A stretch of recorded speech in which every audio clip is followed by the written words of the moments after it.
a good visual. But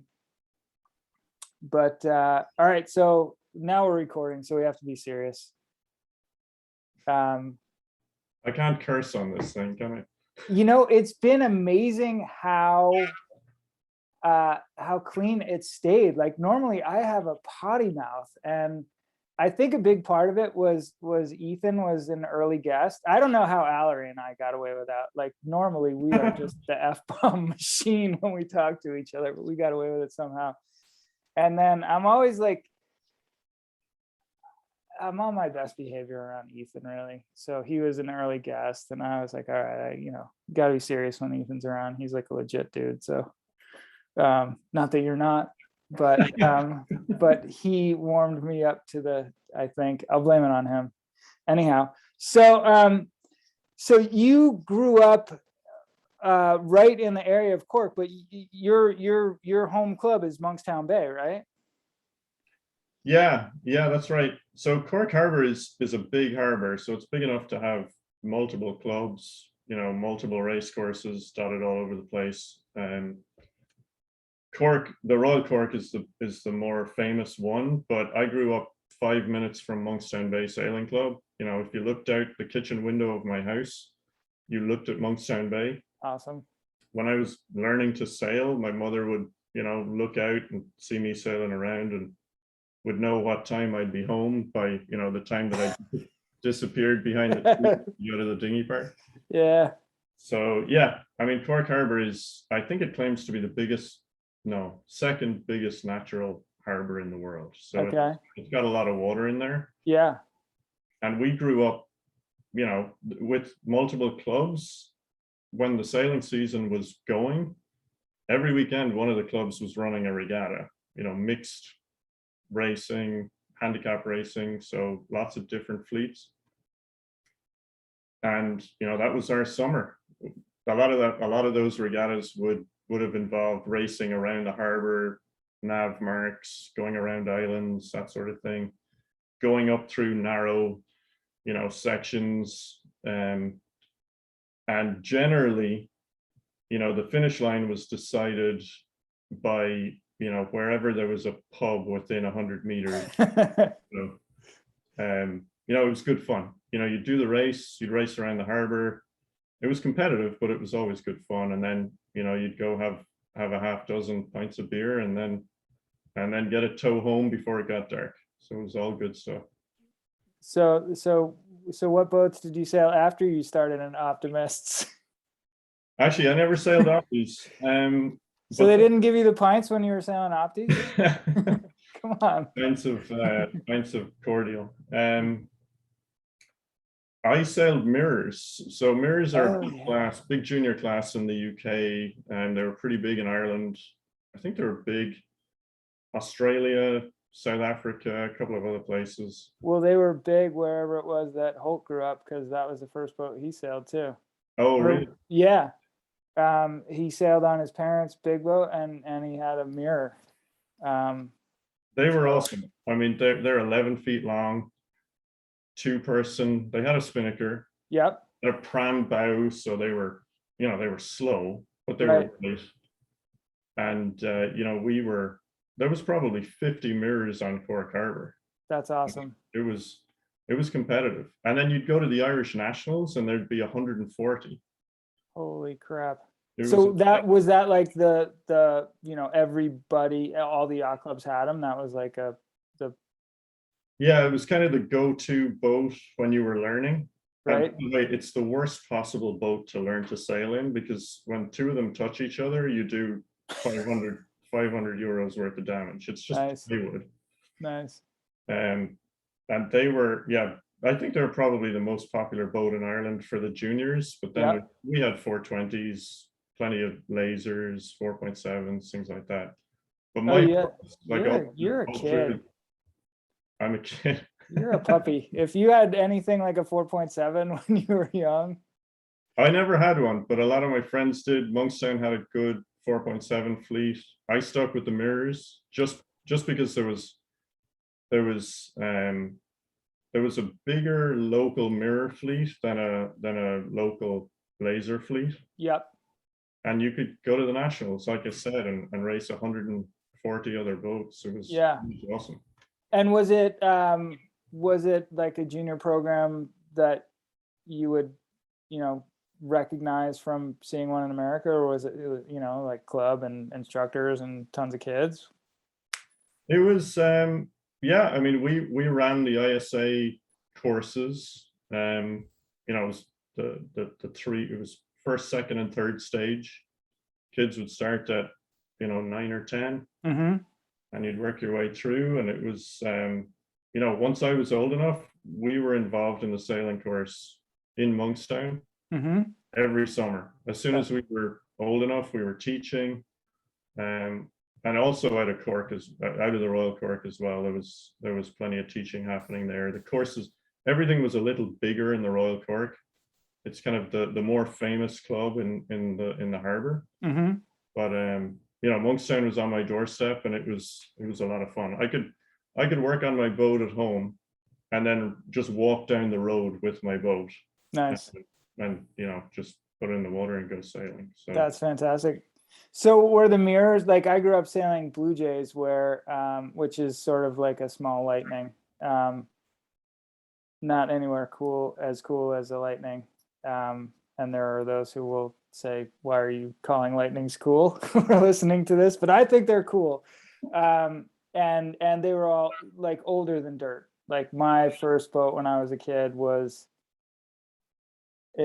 probably 30 years old when I had it. Were the mirrors all like that? yeah, mine was ancient. It was Yeah. soft. You know, it was terrible as a sailboat. It was not competitive at all. That was the drawback with the mirrors. It turned into a bit of an arms race. Like my first boat cost £500, Yeah. and I think you could buy a top of the line mirror for, you know, £3,000. Right. And it was like a different boat. It Right. weighed half as much. They were rock solid. And frankly, you didn't have a chance if you didn't have one of those boats. That was the one drawback with those boats. If you spent the money, you suddenly ended up in a different part of the fleet, and it didn't matter how good you were if you didn't have a good enough boat. So how did you persevere over that? Or were you just such a ripper that you? I wasn't a ripper at all. We didn't do very well. You know, the fleet was so big that there were gold, silver, and bronze fleets Right. nationally. I mean, I got into the gold fleet, but I was never close to winning a regional event or anything like that. Like the standard was really high. It was, and it was a great way to learn how to race and how to race in big fleets and, you know, gate starts, all of that stuff. Oh, you did gates? Yeah, with 140 of them, it was the way to go. Right on. That's very cool.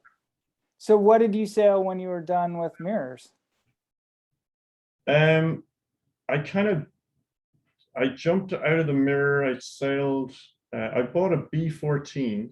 Oh yeah. Which is like the younger brother of the Bethweight 18-footer. Right. Yeah. So it had the racks. You could have it in a couple of different configurations. You could have twin trapeze. You could have a single trapeze, or no trapeze and wide racks. Right. We had no trapeze. I bought it with a friend of mine. There was 3 of us in Cork Harbour with them, and it didn't really go anywhere. There was a fleet in Dublin. It was good fun. We used to race against a couple of international 14s as well, but we never figured it out. Like I was going from an 11-foot plywood thing that did 4 knots max to a 14-foot Bethweight design with, you know, big asymmetric, and it was you know, we had some good fun in the thing, but you know, we never got around a race course properly. It was a shit show most of the time, but it was good fun. That's cool. And then you guys didn't have any college or university sailing, right? We did. Yeah. Oh, you did. Varsity sailing in Ireland is nothing like in the US. You know, it just doesn't have the backing. It doesn't have the money. So I went to Dublin to university. We had we had a fleet of laser twos, I think, for a while. Yep. And then we bought Fireflies, but Yep. it was all team racing. You know, Yep. never any fleet racing. 3-on-3. But it was, you know, it was new to me. We did okay. We won the Irish InterVarsities 2002, which was good. But Irish intervarsity sailing was just chaos. You know, there was no adult supervision. You know, we were all 20 years old. We were adults at that point. We had no reason to need it. But the sort of programs you have in the US with full-time coaches and structure to training and, you know, adult supervision and, you know, repercussions if you destroy a hotel room when you're away on a trip, like the Irish InterVarsities was just nuts. The sailing was good, but it was more about socializing than actually racing. So there's an era break in college sailing from the US right around when you would have been in school. You would have sort of bridged the divide. When I was in college, it was much closer to what you just described. There was like, I went to a school with a coach, but far more often than not, you went to regattas without a coach. The other teams, like, you know, there were however many teams right in the immediate Boston area. So, you know, there's so much sailing going on right there that there, you know, BU was a really big party hoster when I was in school. And then we had a lot of parties at Tufts for regattas, and the entire regatta would like show up at some off-campus apartment at Tufts. And there was this one house that Nick Trotman lived in my senior year, his sophomore year, called the Brown House. And oh my God, some laws were broken there. It was a bad place. And there was this thing called the Busa Tour, which was the British University Sailing Association. Oh yeah, actually the Brits would come over to the Irish InterVarsity champs. Yeah. And would generally beat us, although that's not always true. But like, you know, the guys that were sailing in, you know, the top team of each university were good. You know, some of them went on to the Olympics and did all sorts of stuff. So, and it was competitive on the water, but everybody was getting on the water with a pounding headache from the Yeah, that's pretty much how we did it. There was so the Busa Tour, these guys, like, if you passed out in a place where you shouldn't have, in our etiquette, you just got your face drawn over with a Sharpie. Yeah. But the British guys, and fortunately this didn't happen to me, although it did happen at the Brown House, they would whip out a razor and shave off one eyebrow. So then you wake up in the morning and you're like, either I have to shave off the other or walk around with one eyebrow for the next however long. I have lost half an eyebrow actually, but not at a varsity event. The whole other story. Yes, and oh, that was we won't go into that. Okay. Noted. That's funny. So the British guys they're pretty I recall them being exceptionally aggressive on the team race course. Like yeah, and I think the guys and the top Irish teams were that way too. You know, you got, if you weren't hounding a guy around the course on the other team, you know, an inch from his transom, you know, if you weren't doing that, it was being done to you. So pick which of those situations you want to be in. And the racing was pretty competitive. Yeah. It was good. Right on. And were you guys still on port triangles, or had the world flipped to the digital course by then? Here's the square. Yeah. Is that the digital course? No, that was like an intermediate one. Okay. But yeah, it was good. So the port triangles were super boring, really, as a team race course. They were kind of pointless. Like the start would be wicked active, but then you had a regular port rounding at the top mark, so the ley line was kind of boring. You know, you could do mark traps and stuff and hold people out, but nothing like you can do now. And then kind of down the top reach and into the jibe mark, like the entire race happened right there. And then you get to the leeward mark, hopefully with a winning combo, and it was pretty easy to nail it home from there. So the course progression from that has been way more interesting than what I experienced firsthand when I was sailing in college. Yeah, honestly, team racing is like a distant memory for me. It's more than 20 years ago, and Yeah. not more, slightly less than 20 years ago. But it's I liked it when I did it, but I preferred the fleet racing. Was happy to get into other classes after college. Yeah, I was kind of the same. I always preferred fleet racing. So did you get into 5.0s like kind of immediately after school? So the 5.0 class, so I did most of my junior sailing through the 90s, and there wasn't a 5.0 to be seen in Cork Harbour. Huh. They kind of happened in waves in Cork.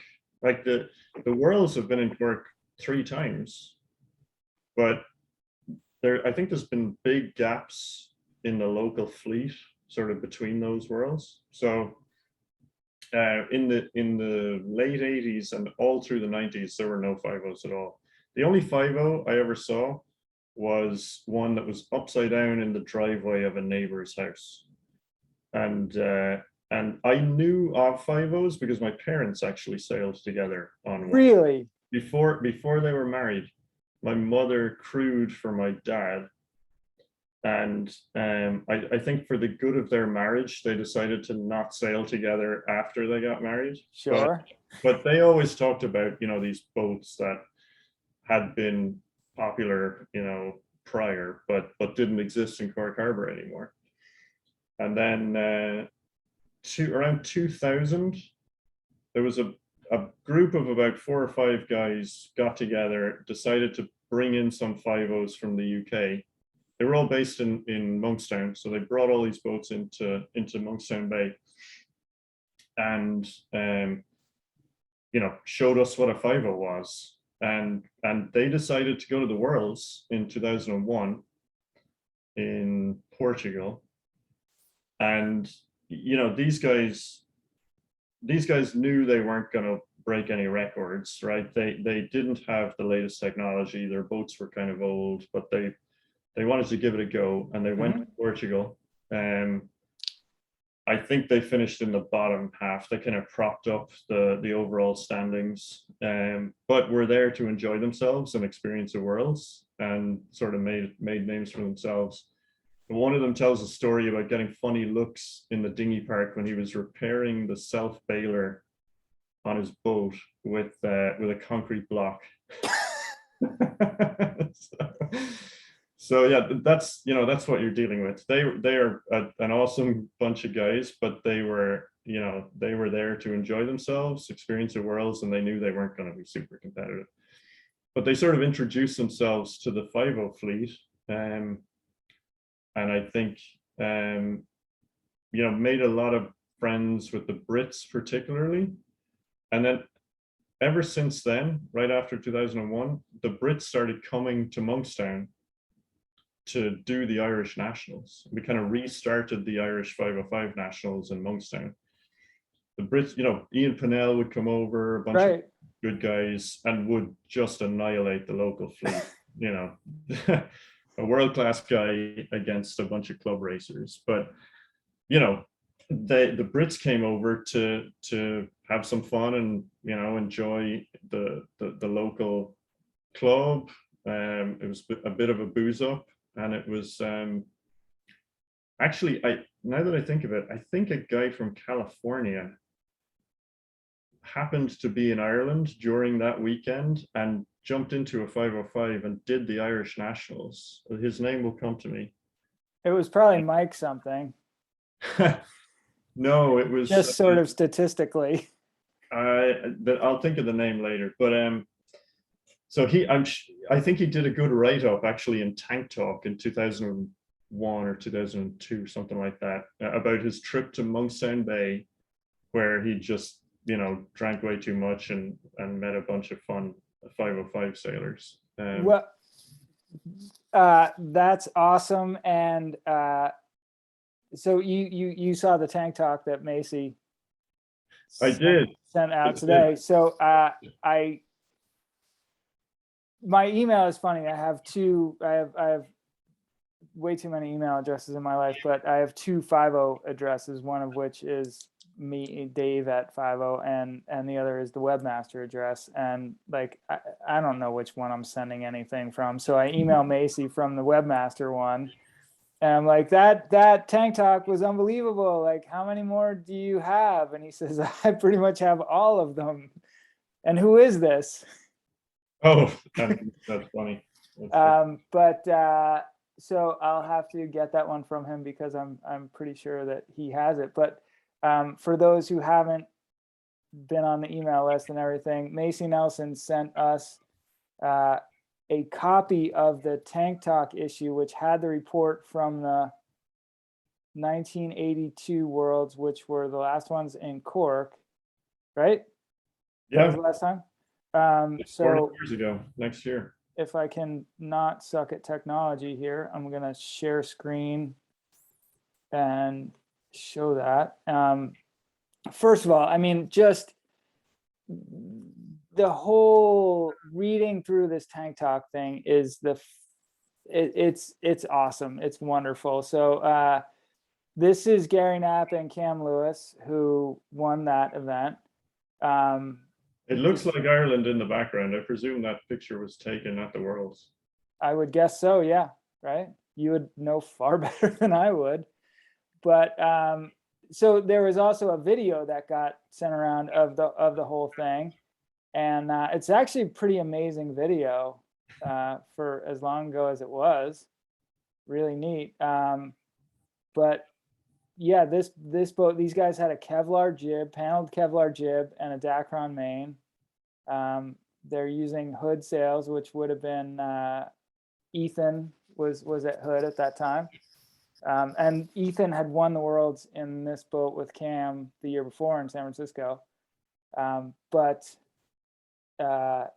mean, this is just like, come on, this is an ad for Spinnaker Shop Spinnakers. So cool. Tank Talk editor was Lillian Segner from Moncton, Maryland. And funnily enough, and I'm going to put this on the digital Tank Talk. I'm going to post as many of these as I can because they're awesome. But it's really funny that the amount of doom and gloom that these guys talk about, like the fleet's dying, and yeah, right. And so in this message from John Gilmore, whose daughter is married to a friend of mine, and I used to sail with them all the time, they talk about having, here you go. It's like the fleet is too serious. It's all about, the world-class stuff and all this. And you should, we should have fun regattas and we should have A-B fleets. It's like, this stuff is so, history repeats time and time again. Mm-hmm. I think this is Neil Fowler here. But yeah, here we go. The 1982 Cork Worlds. And before I scroll down too much, so there's been a lot of talk about, Cork likely to be a reasonably light or at least manageable event. Would you agree with that? Yeah. So Cork, you're going to get a bit of everything. I mean, the racing is outside the harbor for Right. an event like the Worlds. We've had the Laser Worlds in Cork. Like it's well able to host a world class event. Yeah. But you generally go outside the harbor. It's wide open Atlantic. You know, you get the rollers coming in from the southwest. You know, the next piece of land, if you head southwest, is probably Brazil, right? It's there's a lot of distance the waves can travel. So you get the big rollers, you get all sorts of wind speeds, but it's generally, you know, averages probably 14, 16 knots. If you get fronts come through, you get all the low pressures coming off the Atlantic, and you can have plenty of wind, as I'm sure we're going to get to here as we look at this article. Yeah. You'll get light winds. It's a, you know, as a location for a world-class event, it'll have the sort of conditions that everyone would hope for, you know, depending on whatever you want. So Right. you know, it's not thought of as a high wind location. It's not San Francisco, nor is it Annapolis in August, right? You'll get a saleable week, unless, you know, barring disaster, of course. Right. But yeah, it's a great place to sail. It really is. I'm certainly excited for it. But as you can see from this page of photos, there was quite a bit of equipment damage. I think I read somewhere in here that a total of 19 masts broke during the event, which is nuts. No, you're not going crazy. That is actually a carbon rig right there. Exploded right at about deck level or so. I'm pretty sure, and I can be corrected if I'm wrong, but I'm pretty sure that they outlawed carbon masts right after this Worlds. Because of this Worlds. Yeah. Yeah. Yeah. So the popular memory is that, at least among 5.0 sailors who were there, is that, yeah, so here we go, right here. There were 19 broken masts, a number of broken booms, centerboard, and rudders at this meeting.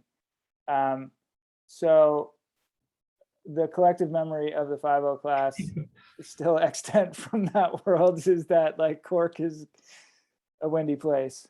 You know, what's amazing is that there's a bunch of guys who raced in Cork in '82 and are still racing 5.0s. Macy was there. Yep. Abby was there. Holger was there. And I'm sure that there were others as well. So it would be awesome if they all went again next year. Well, the conversation that I had with Ethan today over email was pretty funny, because he somewhat famously missed that Worlds, having been the defending champion. And he's got to pay that back. Right. Well, even worse, or, you know, not even worse, or whatever way you want to look at it, you know, his crew and that boat went over and smoked it again the next year. So I think Ethan has to show next year and make amends for all of that. You know, it's funny, long before I came to the States and long before I knew any of the US 5.0 sailors, Cam Lewis, who was the crew who won. Yeah, right? yeah. He was talked about in Cork as this guy who was such a good crew that he bought his boat, he just plugged in a driver, and he went and won the Worlds, and then he came to Cork and he won the next Worlds. He just got a new driver, and you know, I was hearing Cam Lewis's name, you know, back in the 90s in Cork, and you know, 20 years or 30 years later, I'm over here, and you know, I'm seeing all these same names. Obviously, Cam isn't sailing 5.0s, but you know, Macy, Howie, Ethan, they're all still here, and it's great. Yeah.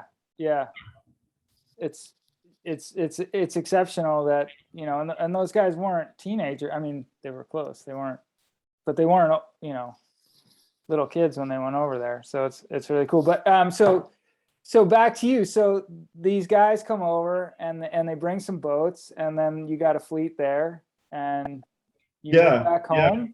So they kicked off the fleet.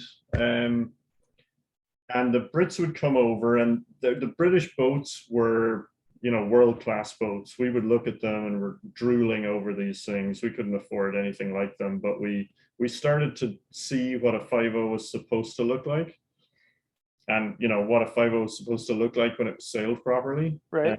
And that sort of planted the seed. And amazingly, the Brits would come over and say, you guys in Monkstown have the biggest fleet around. The fleet in Monkstown was bigger than anything in the UK, because we had about 22 5.0s sitting in the dinghy park. Well, Now, that would have been the biggest fleet. Yeah, anywhere. yeah, no, it was. Maybe you wouldn't have found a bigger one anywhere else in Europe or in anywhere else, to be honest. But it was just a bunch of club sailors. We all had similar equipment. We all just went out and raced. We didn't have 22 boats racing regularly. We probably had, 8 or 9, something like that. Mm-hmm.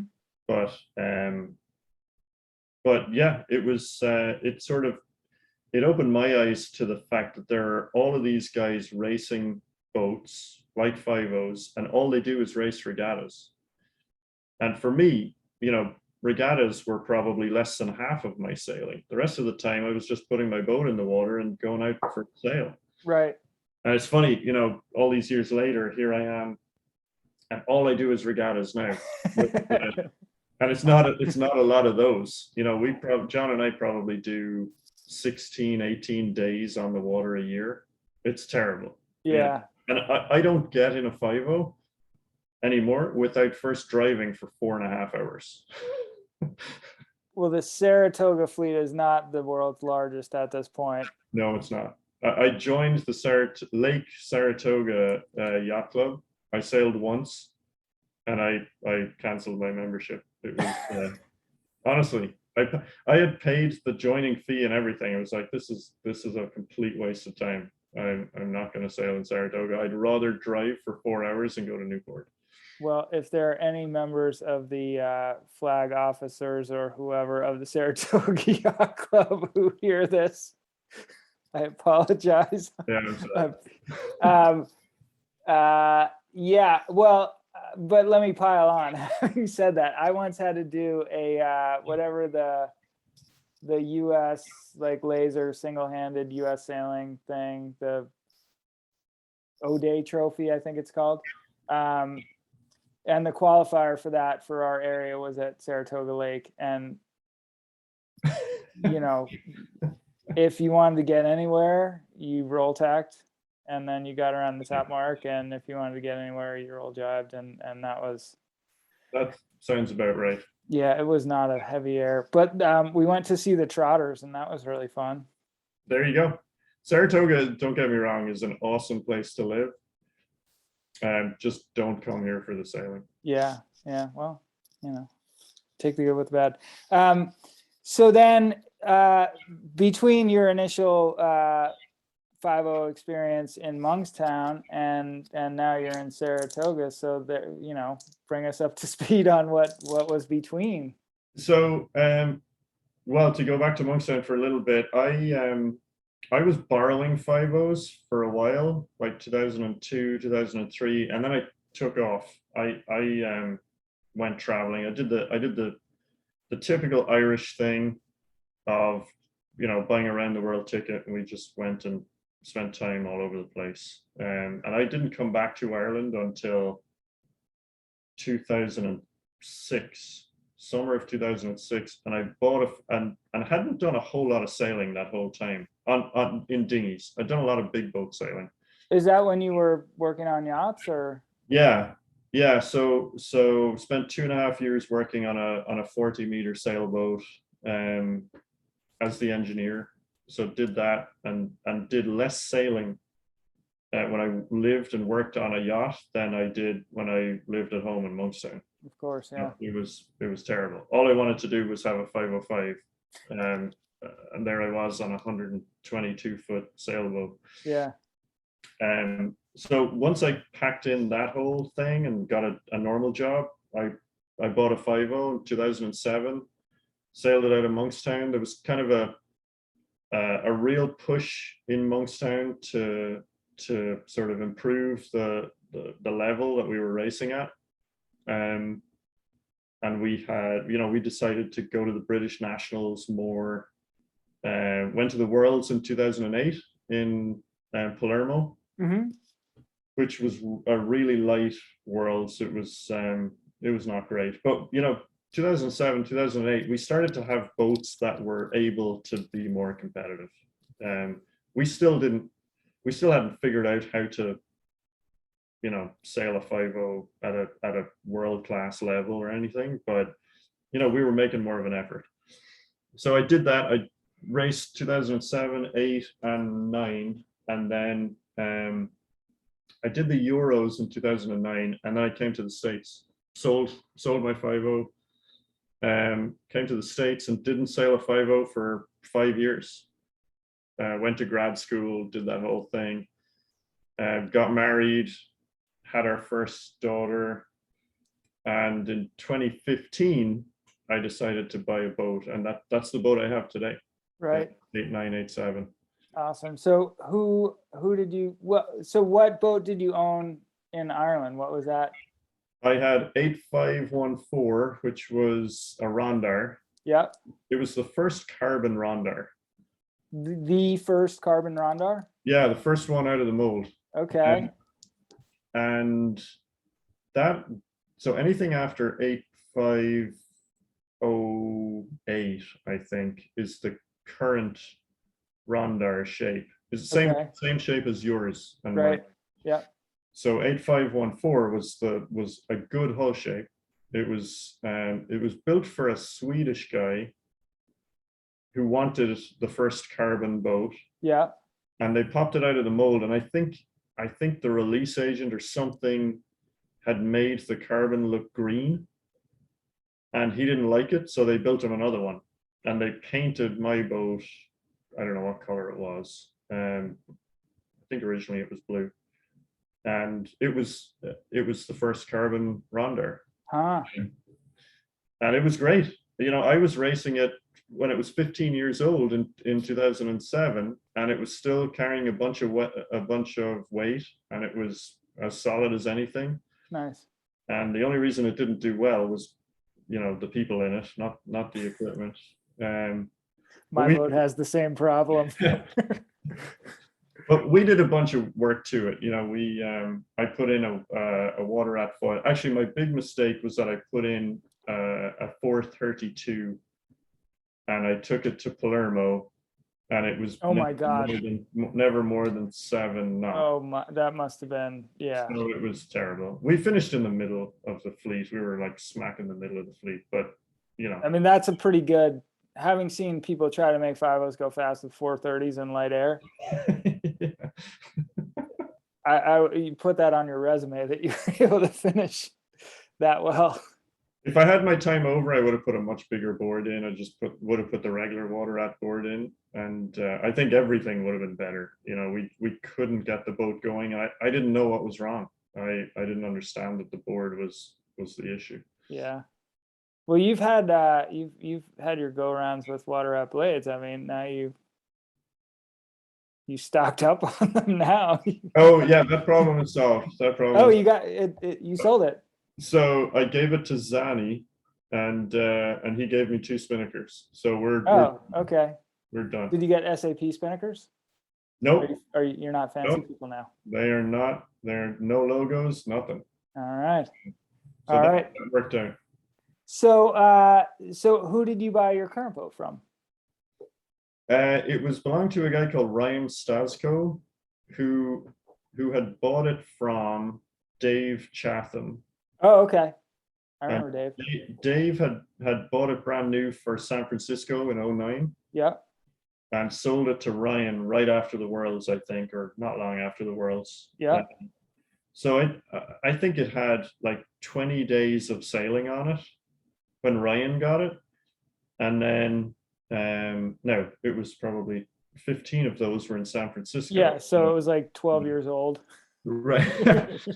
But Ryan had it and did very little sailing with it.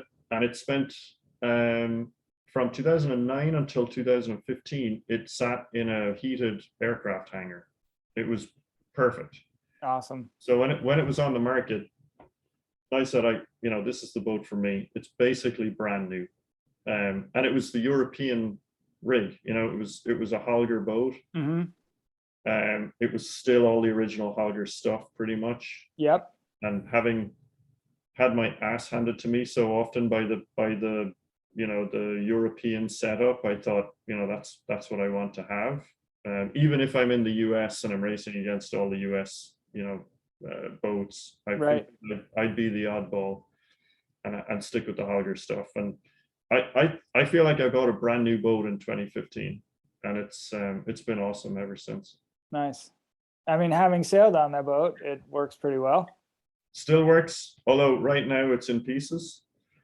And that's the project right now. I'm probably at the lowest point of any re-rig where I look at what's in front of me and I think, this boat is never going to sail again. I've taken so many parts off it. Well, I'm sure I don't need to remind you of this, but TikTok, we got to go boats on trailers pretty soon. Well, Saturday is going to be warm enough to do some resin work, so that's the plan. Okay. Fair enough. So what you've speaking of the Euro stuff, you've also stuck with the Boys Muller sales. How did you explain to us that? For no good reason other than I wanted to just keep everything as the Europeans do it. The same board, same sails, same setup, the whole lot. Now I have got a water out board that I'm going to put in. So when you and I sailed that boat, there was a Holger board in there? Yeah.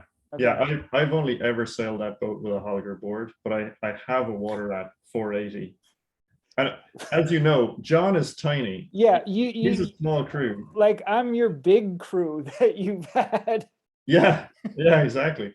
So we've had all the wrong equipment for a lightweight team, and we do better when it's windy. You guys are fast when it's breezy. So if we very fast. If we only had the right equipment, we might actually do okay. Huh. I think you're doing fine. So then we're of course chewing up the clock here, as I always do. I'm terrible at time management. And when you have to go, tell me you have to go. But let's go back to cork hyping here for a second. So yes. By the way, we should point out that the purpose of this podcast, primary objective, hype up Cork. I'm sure everyone enjoys hearing from a guy who finished 34th in his last Worlds, but and if we want to dwell on the equipment choices and the secrets to coming 34th, I'm happy to cover that. But yeah, primary objective here is to drum up some interest in coming to Cork next year. Well, I might object to that a little bit. I mean, having watched your transom plenty of times, but in any case, we'll leave that one where it is. So where do you fly into? What are the logistics? Cork Airport is 20 minutes from the yacht club, and you can fly to any major European airport. Okay. From Cork. If you're coming from the US, which is the audience here, you can fly into London. Peter, we have a broad, vast international audience. There are like 2 guys in Australia who listened one time. That's awesome. This one time. So yeah, if you fly into Paris, Heathrow, you can fly from there to Cork, no problem at all. Okay. You can fly direct from loads of US cities to Dublin and Shannon, although COVID has kind of shut down Shannon to a great degree. But it's important for people who aren't familiar with Ireland to realize that Ireland is pretty small. You can fly into any Irish airport and be at the Worlds in Cork in 3 hours. So drive. Dublin's pretty much as far away from Cork as you can get, right?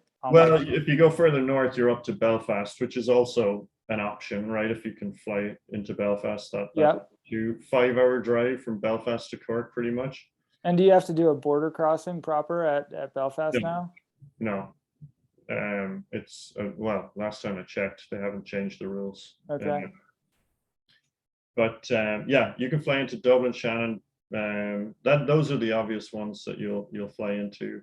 Right. And Cork, Ireland, actually, Ireland in its entirety can fit into New York State twice. So Huh. it's pretty small. Okay. And then other logistics details in terms of container shipping. Cork has its own container terminal, so everything can come in, to within half an hour. Or sorry, yeah, about half an hour from the yacht club is where the containers would be unloaded. I know that the local organizers, who are friends of mine, are working with a lot of local companies to take care of dealing with containers, getting them from the port to the club.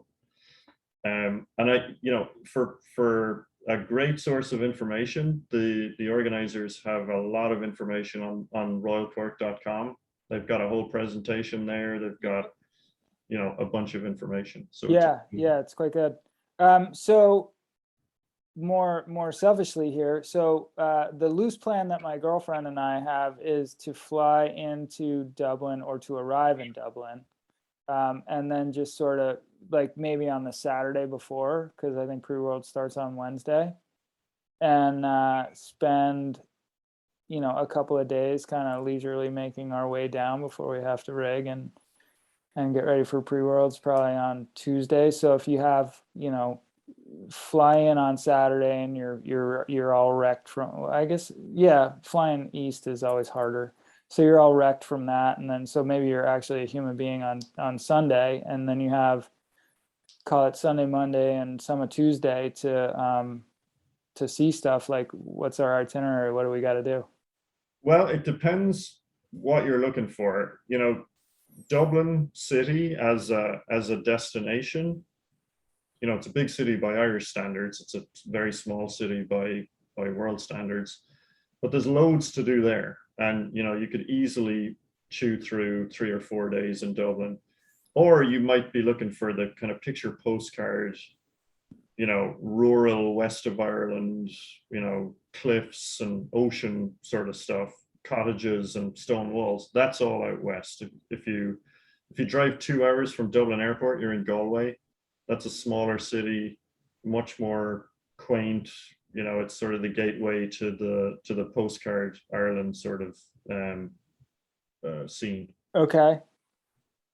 And like I said, you could spend a day in Dublin, go to Galway, spend a couple more days, on the west coast, Galway, Limerick, the Cliffs of Moher, all of that stuff. There's a really cool thing they've done over the last, well, it's probably 15 years now, but they've created the Wild Atlantic Way, which is a road that covers much of the west coast of Ireland. And it's like the the famous scenic roads on the west coast of the US. Nice. You can see all of that stuff, and it'll take you through every interesting little town in the west of Ireland along the way. And it's pretty easy to rent a car and do all that stuff, or anything you have to figure out there? It's more expensive to rent a car in Ireland than it is in most places. A lot of it is driven by the insurance, but it's still doable. Just expect to pay a little more, Right. and expect to drive on the other side of the road if you're. Yeah, I've got something of a history with that. The moped guy in Bermuda doesn't want to see me anytime soon. I'm not the only one. And then the regatta itself, Royal Cork, is not in fact in Cork, it's in Crosshaven, right? Yeah. So Cork City is kind of on the northern end of Cork Harbour. But like I said earlier, Cork Harbour is pretty big. So to get close to the harbour mouth, you're actually in Crosshaven, the town, which is pretty small, but it's a town that really revolves around the sea, right? 3 marinas. There's multiple boat yards. That's where the Royal Cork is. There's, a working pier where there's, fishing boats going in and out. There's a lifeboat station. But it's a small town. But if anyone is traveling to the Worlds, they should try and stay in Crosshaven. And there's plenty of holiday accommodation, Airbnbs, all of that sort of stuff. Yeah. If you go a little further out, you get a town called Carrigaline, which is a little bigger.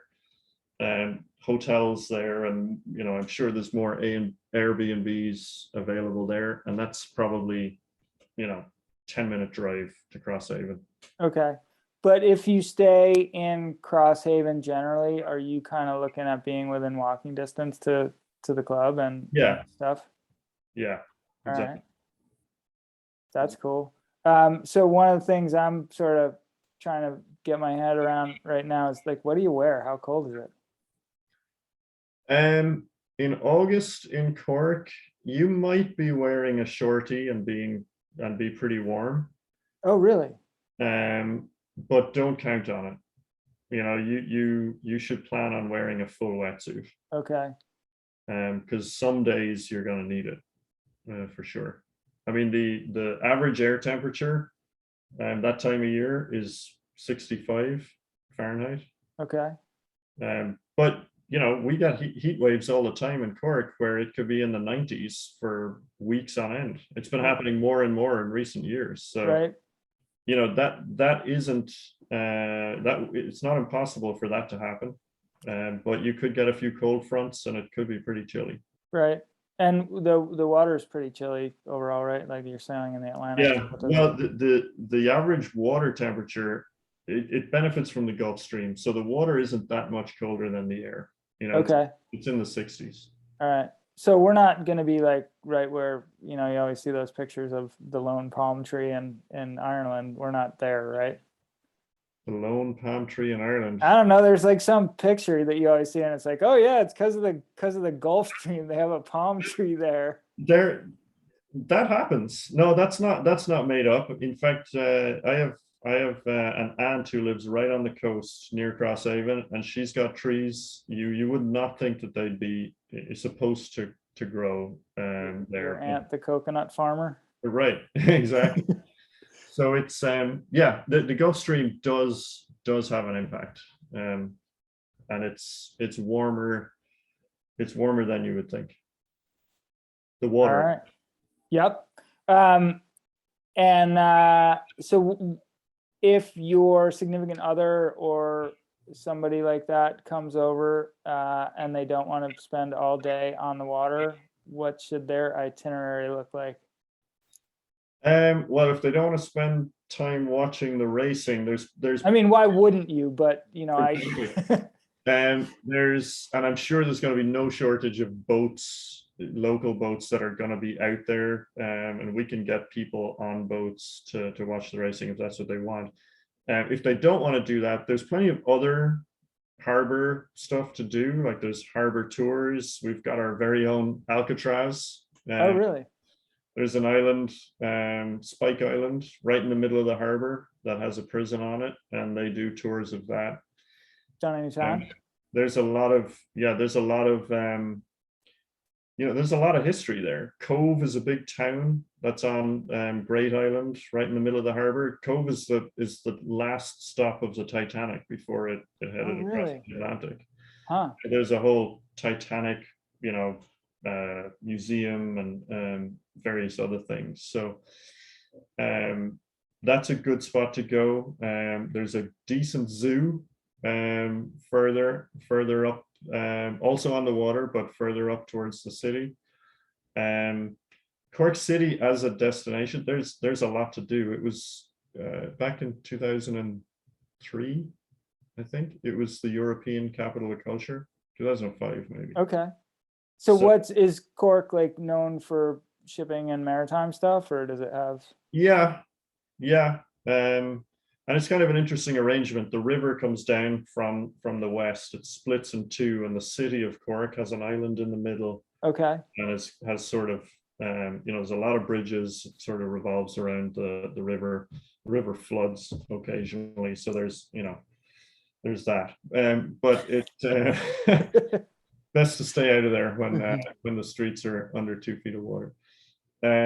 But as a destination, yeah, there's a lot of interesting things to see in the city of Cork. And if you go further west, you start to go to places like Kinsale, which is a really picturesque town, which is only about half an hour drive from Crosshaven or Cork. Really good golfing. Ireland has some of the best golfing in the world.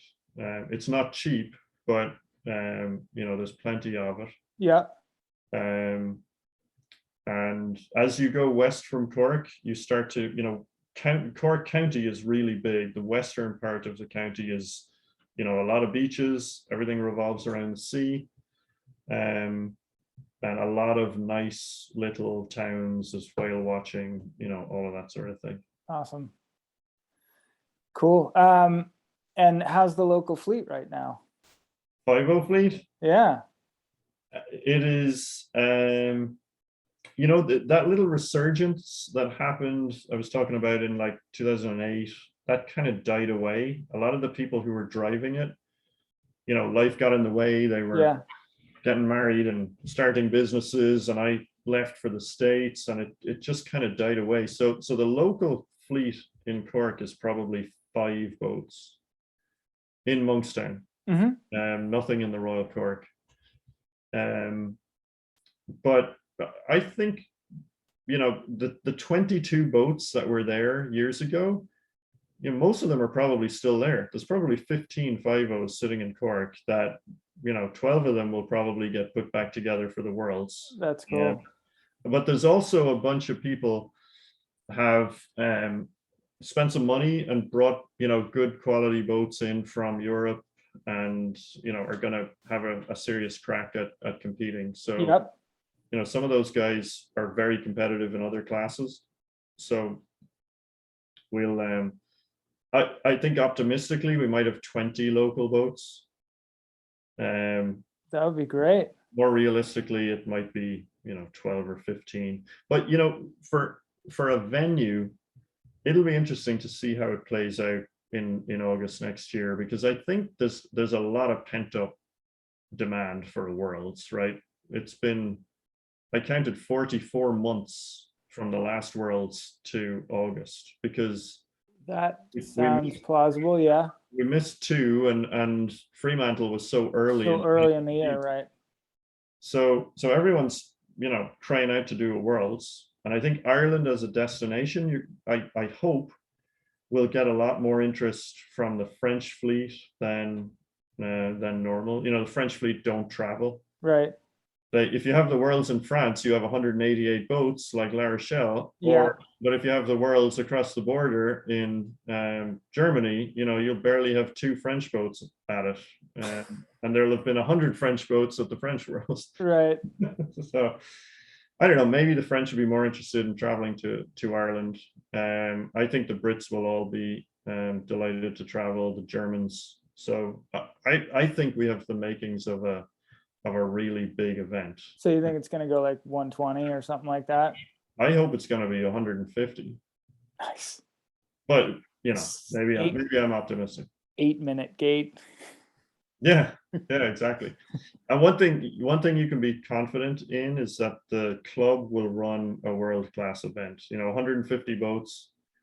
They've got the setup. The club is big enough, just logistically, the space is there. And the race committee will have their act together. It'll be a well-run event. Right. So yeah, it's good that you brought that up, because you mentioned that the Laser Worlds had been sailed there. So like, this is a legit club that has hosted a whole raft of really, really big stuff, right? Yeah. No question. It's the oldest club in the world. 1720 the place was founded. So it's 300 years old last year. Not that the age of the club means it's going to be a legit race committee, but it's yeah, exactly. No, they and even more so in recent years, like the last 15-20 years, they've they host a lot of big regattas, and they'll have everything you need to run a good Worlds. That's great to hear. I'm very excited about it. What is like what's the dinghy park like, and what's the launch setup? So the slide deck that was put together actually does a really good job of illustrating this. The frontage to the water for the club is really long. You know, you've got the original clubhouse at one end. You've got space to put up marquees and all of that sort of stuff. You've got 2 bars within the club, restaurant, all of that stuff, changing rooms. And then as you get further west, you get into a big dinghy park that can be extended further if needed. And then you've got, you know, even more space further down for containers and everything. So there's no shortage of space. And then launching it's all good. They've got one really wide slip that, you know, you can launch 3 boats at the same time. And then they've got a floating ramp as well that puts you further out. So, you know, they can get 150 boats in the water pretty quick. Awesome. And then the club itself is pretty close to the harbor entrance, right? Yeah, so the club is on a river, and you can, you know, if there's 10 knots of breeze, you'll be at the harbor mouth in, you know, 20 minutes. All right, and So then it's we're short. a little bit offshore from there. Yeah. And Yep. the coast is south facing there, more or less. It sort of looks a little east. Okay. But like I said, you know, the southwesterlies that are coming in you're not protected from them in any way. Right. It's rolling right in. It's good stuff. Cool. All right. Well, here we are, an hour and 10 in, so I think we'll put a pin in it there. But yeah, so great job hyping. I think if anybody wasn't, I mean, everybody should go, right? I'm gonna go. I hope we can get 2 containers from the US, one from each coast. You know, Well, we know we've got one because it's already loaded, basically. yeah, I'm curious what the West Coast guys I are don't going to know. do there. Yeah, I may have talked smack there. I don't know. You can't ship that trailer. I don't think you can. Yeah, no. I think but, I'm totally talking out my butt there. But I think we can. It would be awesome if we could get 12 US boats at it. You know, 6 in each container. That's a lightly filled container. And hopefully we can do much better than 12. Yeah, I think 12 is a low estimate from what I know.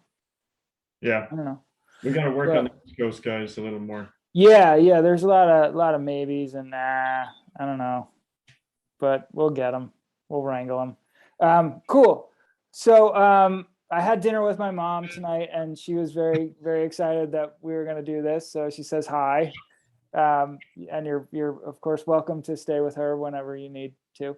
So that's good. What was it you said when I stayed at your mother's house for the Winners stay with my mom. Winners stay with your mother.